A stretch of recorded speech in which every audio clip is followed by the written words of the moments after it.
এই যে আপনারা দেখতেছেন যে আমি রান্নাঘরে ফুটা করতেছি। এটা হচ্ছে রান্নাঘর না, এটা হচ্ছে আমাদের বাথরুম। তো বাথরুমের একটা আর কি বানাবে, তাক বানাবে, বাথরুমের ভিতরে একটা তাক বানাবে। আসলে আমরা কখনো বানাইনি, এই জায়গায় প্রথম। তো গাঁথনি করে ফেলাইছে, এখন অল্প একটু দিলে তো আর রড ঢুকাইলে তো হবে না। তাই এই পাশ থেকে ওই পাশে একদম ফোটাই করে ফোটা করতেছি।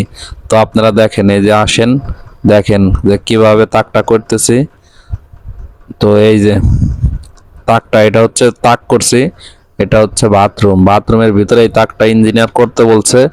তো আমরা ওই যে এই গাঁথনির ওই ফুটার ভিতর দিয়ে যে এই জায়গায় দিয়ে একদম মনে করেন যে ওই পাশ থেকে এই পাশে দিয়ে দেবো, যাতে এই এটা আর কি হার্ড হয় অনেক।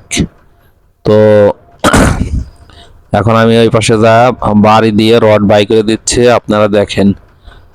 একদম মনে করেন যে যাতে ওই পাশ দিয়ে এই পাশে আসলে এই যে রড চলে আসতেছে, অনেক শক্ত হবে, মজবুত হবে।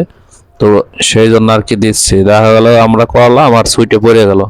এই যে রডের মাথা বাড়াইছে, একদম কাঠের নিচ দিয়ে সোজা হয়ে বাড়াইছে, তো তাই একটু উঁচা করে দিতে হবে, কারণ ক্লিয়ার কভার না হলে তো কাঠের সাথে লাগে গেলে তলে রড বাড়াই থাকবে।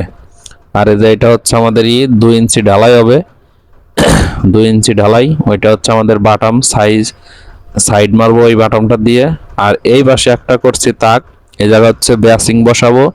তো বেসিং সবাই কিনে এনে বসায়, কিন্তু ইঞ্জিনিয়ার কি মনে করছে, কিভাবে কি করবে উনি জানে। আমাদের আর কি বেসিং বসানোর জন্য এই জায়গায় তাকটা করতে বলছে, 3 ফিট বাই 20 ইঞ্চি। তো আমরা এখন এটা করতেছি।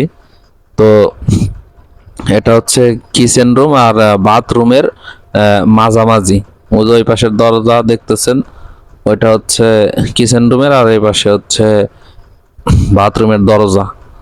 তো কেমন হলো সবাই জানাবেন কমেন্ট করে।